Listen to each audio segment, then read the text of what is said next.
감사합니다. 오늘도 우리를 깨워주시고 건강한 몸으로 나와서 생명의 말씀을 들으며 특별히 앞으로 일어날 일들을 우리가 미리 볼 수 있는 은혜를 주심을 감사합니다.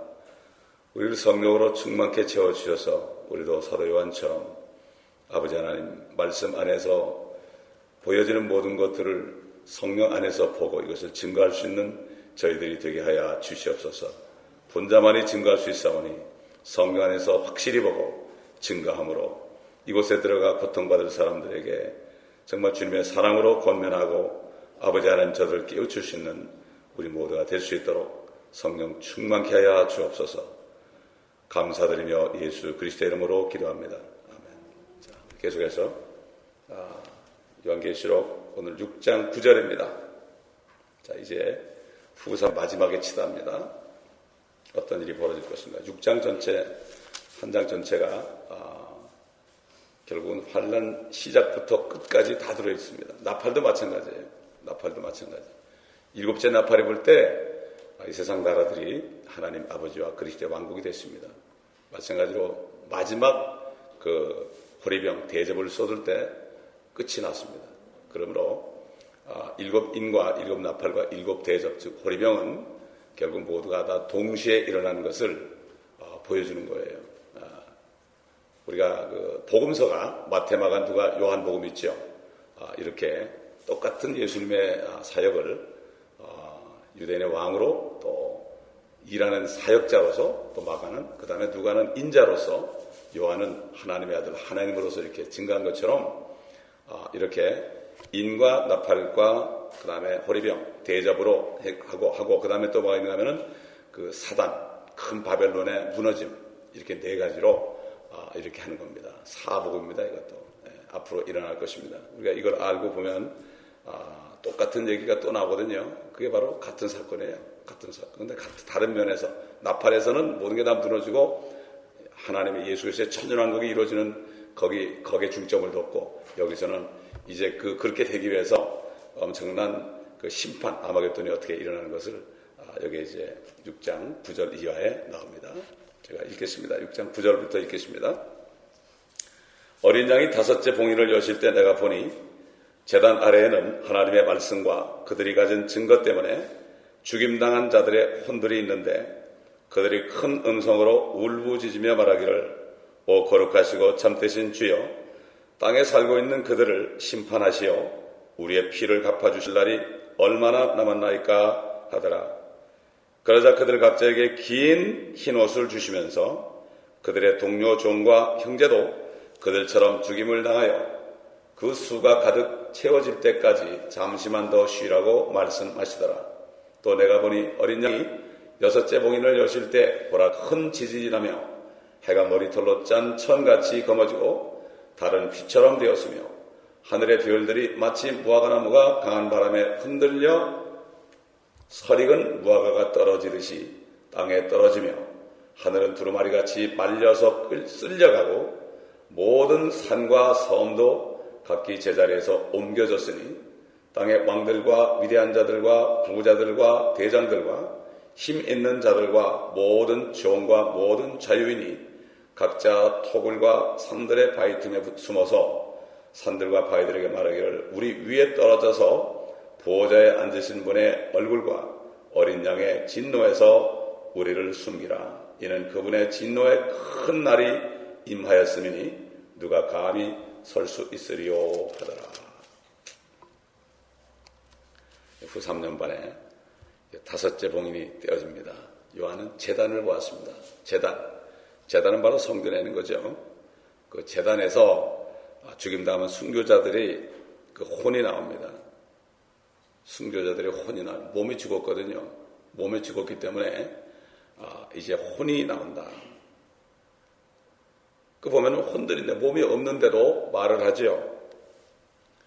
혼이 옛날 그 심리학자들은 혼이 조그만 공처럼 사람 속에 붙어 있다고 그랬어요.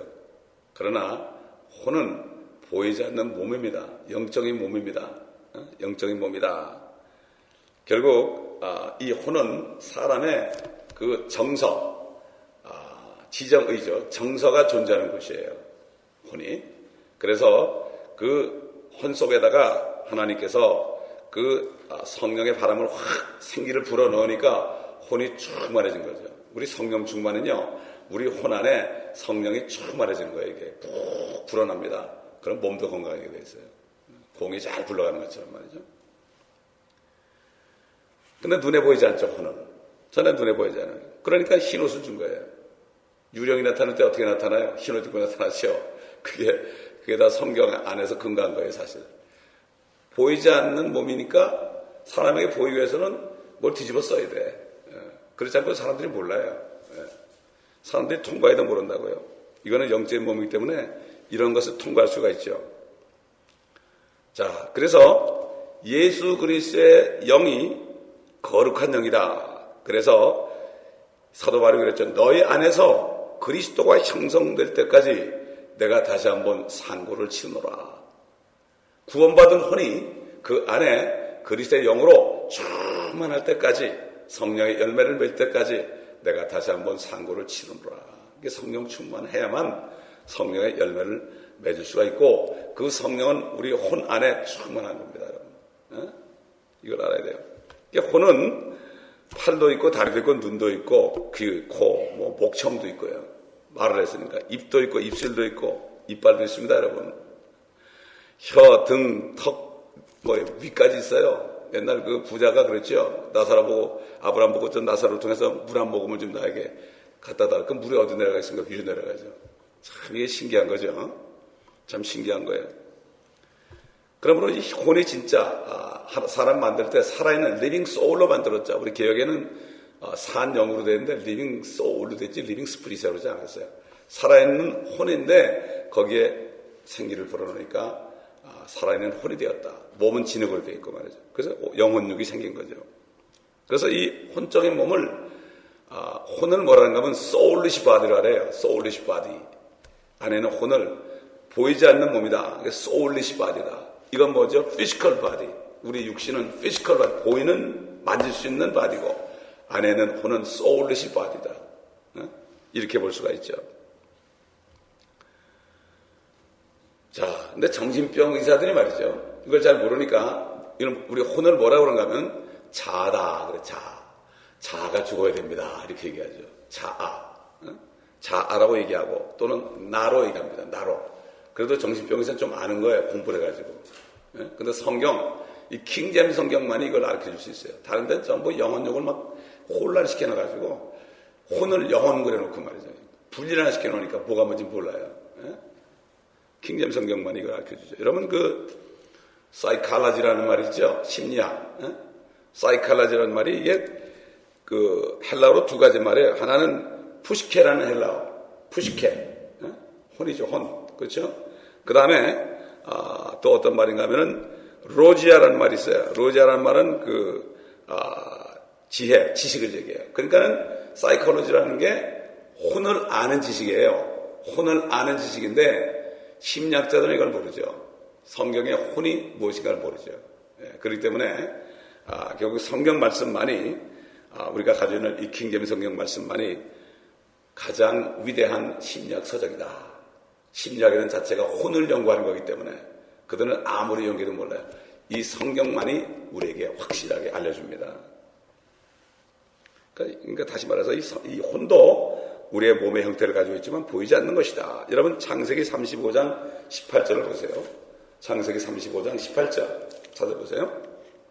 여기 보면 이제 라헬이 죽는 장면이 나와요. 창세기 35장 18절 16절부터 보겠습니다.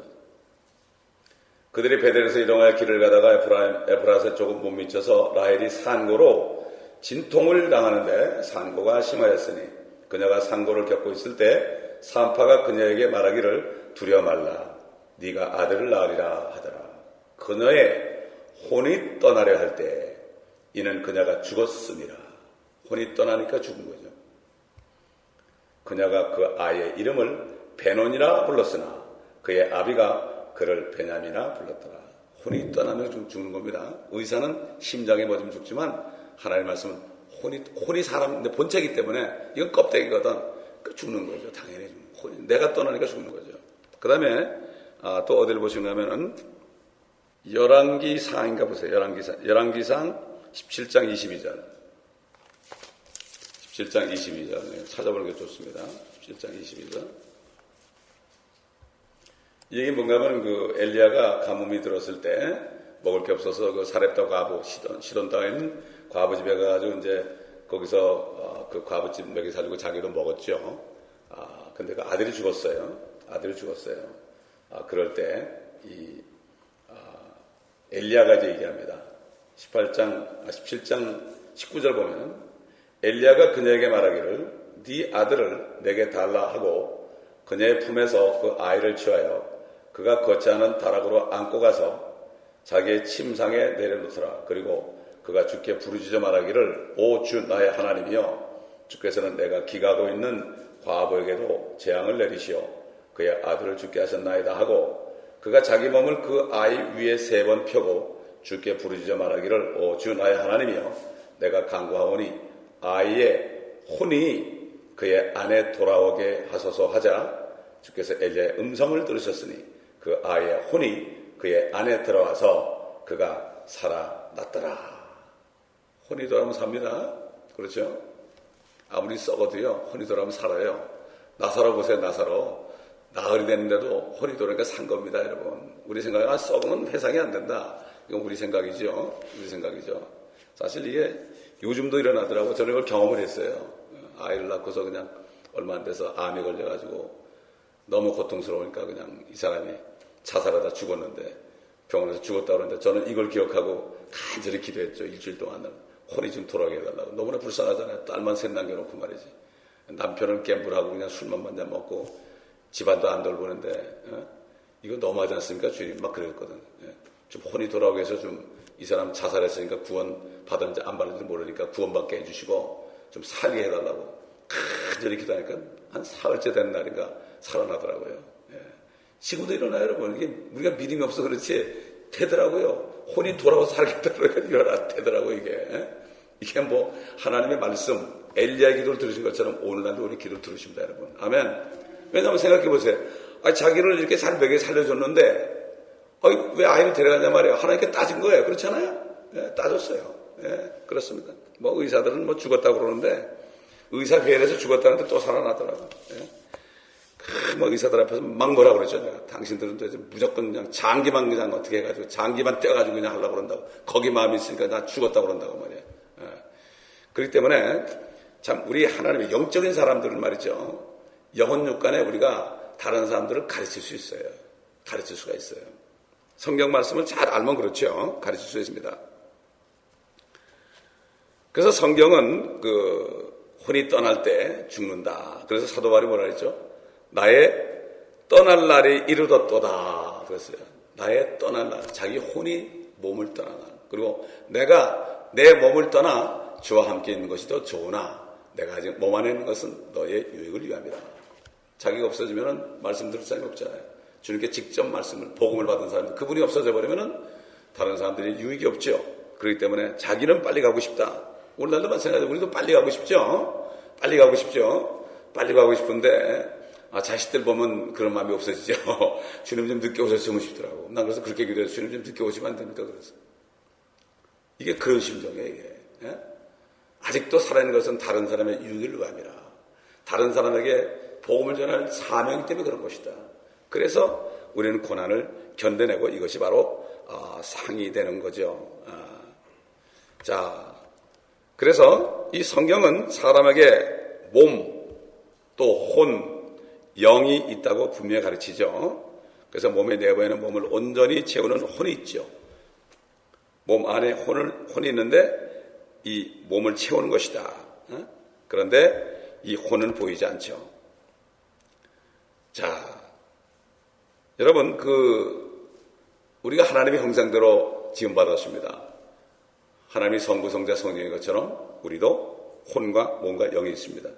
하나님은 영이신이 보이지 않지요. 마찬가지로 우리 혼도 보이지 않습니다. 또 하나님이 몸으로 나타났습니다. 예수 그리스도. 그렇죠? 그 다음에 성령으로 나타났죠. 그런데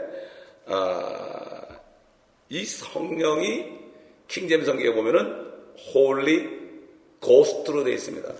홀리 스피릿 그러지 않고 홀리 고스트로 되어 있어요. 그리고 그 성령님 안에 있는 하나님의 영을 The Spirit 그랬어요. The Spirit. 그러니까 거듭난 사람은 바람이 임의로 불 때 어디서 와서 어디로 가는지 알지 못하는 것처럼 거듭난 사람은 어느 날 보니까 거듭나 있더라. 바람처럼 역사하신다. 성령이. 여러분, 성령은 바람입니다. 루아흐죠. 헬라어로 푸뉴마 그러죠. 그래서 그 뉴모니아 걸리면 이 속에 바람이 문제가 생긴 거예요. 허파에. 푸뉴마. 그러니까 그 뉴모니아 그러면 이게 폐렴이 되는 거예요, 이게. 푸뉴마나 루아흐나 이 바람이죠. 그래서 그 옛날 그 홍해를 가르칠 때도요, 가장 바람 불었죠. 이 성령의 바람이 부른 거야. 그래가지고 그냥 홍해가 쫙 갈라진 거예요. 그 다음에 메추라기 불 때도 그냥 바람을 부니까 메추라기 떼들이 그냥 정신없이 막 뚝 떨어진 거예요, 거기에. 바람에 날려서 말이에요. 돈에보다 더한 거죠. 성령의 바람 불어와 이런 찬송 누가 만들었죠? 바람이다, 바람. The Spirit. 그러나 삼위 중에 한 분이신 그 성령은 홀리 고스트다. 이렇게 하면 되죠. 홀리 고스트다. 그래서 킹제임 성경만이 홀리 고스트다 이렇게 나오죠. 홀리 고스트. 다른 성경은 그렇게 안 나와요. 다 홀리 스피릿이 나와요. 그 때문에 이 성경을 자세하게 보지 않으면, 정말 이 킹제임 성경을 자세히 보지 않으면 이게 어떤 성경인지 몰라요. 성령이 있는 사람들은 알아요. 제가 이렇게 보면은 성령이 있는 사람들은요, 얘기하면 금방 알아들어요. 한 가지만 얘기해도, 요한일서 5장 7절에 삼위일체가 빠졌는데, 그러면 탁 보고, 이거 그냥 바꿔요. 성령이 있으니까. 그렇지 않은 사람은, 아무리 목사님이라도 그렇지 않으면, 성령이 없으면 못 알아들어요. 못 알아들어요. 그러면서 인용은 잘해, 또 인용은. 킹제임스에 의하면 인용은 잘한단 말이에요. 그거는 인정하지 않는 거죠. 왜냐하면 성령께서 성경을 기록했기 때문에 어떻게 다 읽어보기 전에 인정합니까? 저는 요한일서 5장 7절이 빠진 걸 알고 그냥 성경을 바꿨어요. 다른 거 보지도 않았어요. 삼일체가 없어. 여호와 증인들이 그래요. 삼일체가 성경에 어디 있냐고. 그럼 구차하게 설명하잖아요. 구차하게 설명하죠. 분명히 나와 있잖아요. 하늘에서 증거하니까 세 분이시니 아버지와 말씀과 성령이시며 이 셋은 하나이라. 이렇게 나오잖아요. 그걸 뭐 구차하게 그게 없으니까 아버지와 말씀과 아들과 성령의 이름으로, 그러니까 이름이 단수다 그러니까 한 분이다 이렇게 구차하게 설명했는데 분명히 삼일체가 있는데 그걸 빠졌잖아요. 그러니까 마귀는 삼일체만 빼놓으면 예수 한 분밖에 하는 거예요. 예수가 하나님인 거예요. 예수가 주님으로 시인하자면 안 돼. 그렇기 때문에 베드로가 주는 그리스도고 살아계신 하나님의 아들이라 할 때 이것을 알게 한 것은 혈육이 아니라 하늘에 계신 내 아버지시니라. 그는 성령이 오시기 전에 참 이것은 먼저 알은 복된 사람이야. 네가 참 복되도다 이렇게 얘기했죠. 그러니까 성령을 받지 않고서는 예수님이 하나님이요 창조라는 것을 알 수가 없습니다. 정말 알 수가 없어요. 자, 여기 이제 목배임을 당한 혼들이 나오죠. 혼들이 나오는데 이 참수형 말이에요. 목을 베는 것은 바울이 살았던 시대 그 로마 제국가에서 자행한 그러한 그 형벌의 모형이죠. 이제 앞으로 이제 환란 때에도 로마 교황 치하에서 사형을 시키는 최후 형태가 될 것입니다. 주님이 출임했을 때도 로마, 주님이 재림하기 전에도 로마. 결국은 역사는 되풀이한다는 사실을 알 수 있습니다. 요한의 형제 야고보도 목배임을 당했습니다.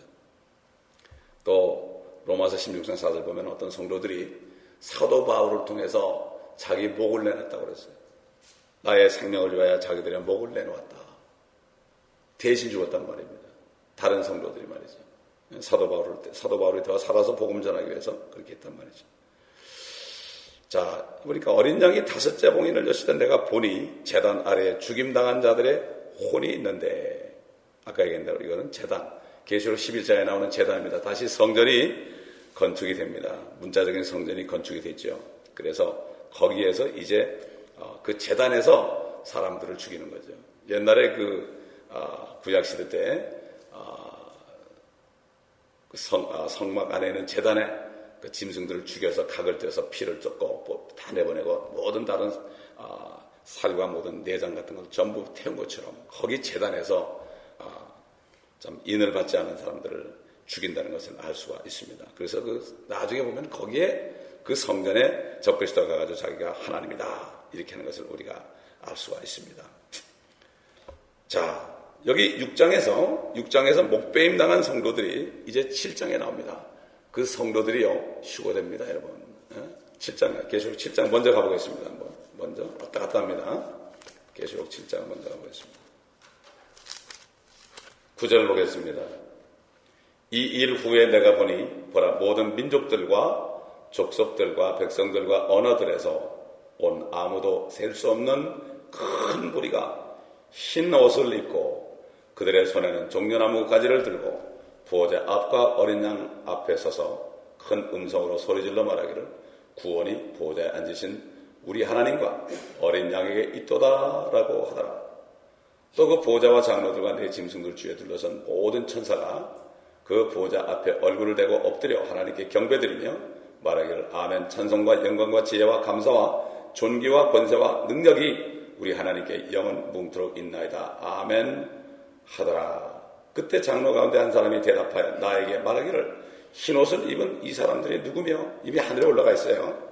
어디서 왔느냐 하기에 내가 그에게 말씀드리기를 주여 당신이 아시나이다 하니 그가 나에게 말하기를 이들은 대환란에서 나온 사람들이며 자기들의 옷을 씻어 어린 양의 피로 희게 하였느니라. 그러므로 그들이 하나님의 보호자 앞에 있으며 그의 성전에서 그를 밤낮 섬기고 보호자에 앉으신 분께서 그들 가운데 거하시리라. 그들이 다시는 굶주리지 아니하고 다시는 목마르지도 아니할 것이며 태양이나 어떤 열기도 그들 위에 내리쬐지 못할 것이라. 이는 그 보호자 가운데 계신 어린 양이 그들을 먹이시고 생수의 샘들로 인도하시며 하나님께서 그들의 눈에서 모든 눈물을 씻어주실 것이기 때문이라고 하더라. 그러니까 얼마나 힘들었겠습니까? 이들 안 받고 그러다가 얼마나 배고 고팠겠습니까? 굶주렸다고 그랬죠. 이런 사람들 모든 민족 가운데 환난 때도 이렇게 목배임을 받고 휴거된 사람들이 있어요. 이게 바로 환난 성도들입니다. 이것만 보니까 환난을 통과한다 그러는 거예요. 휴거가 3번이라는 걸 몰라 그렇죠. 우리 한번 20장 넘어갑니다. 20장. 이들이 어떻게 되나? 이들도 첫째 벌에 참여한 자들이죠. 20장 4절 보겠습니다. 또 내가 보호자들을 보니 그들이 위에 앉았는데 심판이 그들에게 주어졌더라. 또 예수에 대한 증거와 하나님의 말씀으로 인하여 목배임을 당한 사람들의 혼들도 보았는데 그들은 그 짐승에게나 그 형상에게 경배하지 아니하였을 뿐만 아니라 그의 표를 그들의 이마 위에나 손에도 받지 아니하였더라. 그러므로 그들은 살아서 그리스도와 함께 1000년을 통치하더라. 그러나 죽은 자들 가운데 그 나머지는 1000년이 끝날 때까지 다시 살지 못하리라. 이것이 1000년의 첫 번째 부활이라. 첫 번째 부활에 참여하는 자는 복되고 거룩하도다. 둘째 사망이 그들을 다스리는 권세가 없고 오히려 그들이 하나님과 그리스도의 제사장들이 되어 1000년 동안 그와 함께 통치하리라. 첫째 부활이 뭐죠? 백보자 심판 때 부활하는 건 둘째 부활이고 첫째 부활은 주님이 오실 때, 공중에 오실 때, 또 주님이 부활하셨을 때 부활한 성도들, 또 주님이 공중에 오실 때 또 부활한 신약 성도들, 첫째는 구약 성도들, 둘째는 우리들 신약 성도들, 그 다음에 나중에는 목뱀을 받은 환랑 성도들, 3가지 있죠. 이게 바로 이스라엘의 그 추수. 첫째는 첫 열매들이요. 둘째는 본추수, 오순절 본추수요. 그 다음에 3번째는 이삭 죽기가 되죠. 그렇기 때문에 주님께서 첫 번째 부활 휴거는 반드시 오순절 절기에 일어난 것을 알 수가 있습니다. 성경을 통해서 알 수가 있어요. 항상 우리가 5, 6월 되면은 더 긴장해야 됩니다. 제가 어제 그 미국의 척 스미스 목사님, 척 스미스 목사님 쓴 글을 읽어봤는데 그분도 우리하고 똑같더라고요. 똑같은데 단 하나 틀린 게 뭔가 하면은 그분은 휴거 전에 징조가 없다 그래. 휴거는 오늘도 일어날 수 있는데 휴거 전에 징조 배교가 있는데 배교에 대해서는 얘기 안 하더라고요. 왜 그렇습니까? 배교에 대해서 얘기 안 하면요 핍박이 없어요. 배교를 얘기하려면 캐톨릭이 나와야 됩니다, 여러분. 성경을 경계한 게 나와야 돼요. 그건 얘기 안 하더라고요. 그건 쏙 빼놓고요. 쏙 빼놓고 그냥 그건 징조가 없다. 이렇게 얘기하면서 재림의 징조에 대해서만 얘기하더라고요. 환란 때 일어나는 거죠. 환란 때 지금 일어나는 게 재림의 징조거든요. 이게. 환란 끝에 재림이 되니까 그렇게 얘기한 것을 제가 봤습니다. 목뱀을 당한 성도들이 7장에서 하늘로 올라가죠. 또 그 다음에 14만 4천 명은요 14장 가면은 하늘로 올라가 있습니다. 그들이 내려와서 통치하죠. 신약 성도도 마찬가지, 구약 성도도 마찬가지죠. 그러니까 첫째 부활에 참여한 자들 보게 있는 거예요. 1000년 왕국을 누릴 수 있는 거예요. 예? 그러나 그렇지 못한 사람은 전부 1000년 동안 부활을 못해요. 부활을 못해. 얼마나 답답할까요? 우리는 누리고 있는데. 이게 천년왕국에 가려져 있는 거예요. 캐톨릭 때문에 딱 가려는 거예요, 이게. 이게 다 배교입니다, 여러분. 예? 자, 12절, 13절 보겠습니다. 다시 6장으로 가세요. 또 내가 보니 어린 양이 6째 봉인을 여실 때 보라 큰 지진이 나며 해가 머리털로 짠 천같이 검어지고 달은 피처럼 되었으며 하늘의 별들이 마치 무화과 나무가 강한 바람에 흔들려 설익은 무화과가 떨어진다 땅에 떨어지며 하늘은 두루마리같이 말려 쓸려가고 모든 산과 성도 각기 제자리에서 옮겨졌으니 여러분 이게 환난의 끝에 일어나는 거거든요. 자, 우리 마태복음 24장 가보겠습니다. 주님이 똑같은 말씀이죠. 마태복음 24장은 세 가지 징조를 얘기했어요. 첫째는 로마 장군이 와서 예루살렘이 초토화되는 거, 둘째 휴거, 셋째는 환난, 재림 이렇게 얘기한 거예요. 그 세 가지를 막 왔다 갔다 하면서 얘기하니까 그걸 모르면은 알 수가 없죠. 24장 29절 보겠습니다. 그 날들의 혼란 후에 즉시 해가 어두워지며 달이 그 빛을 내지 아니하며 별들이 하늘에서 떨어지고 또 하늘들의 권능들이 흔들릴 것이라. 그 후에 하늘에 있는 인자의 표적에 나타나리니 땅의 모든 지파들이 통곡할 것이며 또 그들은 인자가 권사와 큰 영광으로 하늘의 구름을 타고 온 것을 보리라. 이렇게 얘기했죠. 누가복음 한번 가보겠습니다. 누가복음 21장 한번 가볼까요?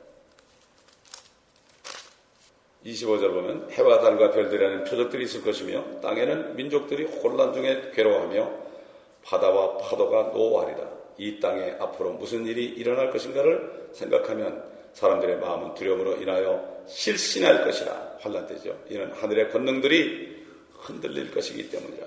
그때 사람들은 인자가 구름을 타고 권세와 큰 영광으로 온 것을 보리라.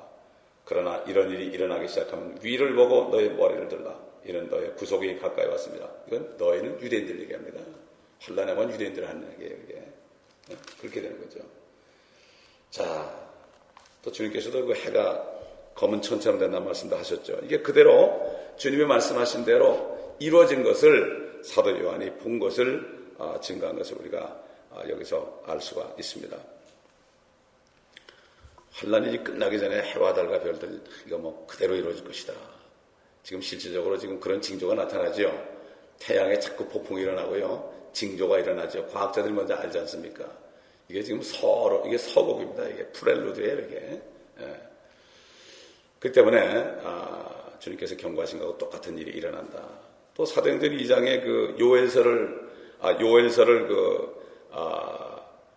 인용했죠. 우리 요엘서를 찾아봅시다. 요엘서 2장 10절을 보겠습니다.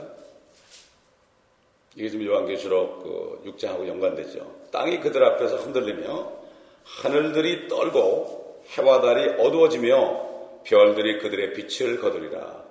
주께서 그의 군대 앞에서, 군대가 누구죠? 휴거된 성도들입니다. 구약 성도, 신약 성도, 환난 성도, 휴거된 성도들, 휴거된 성도들이죠.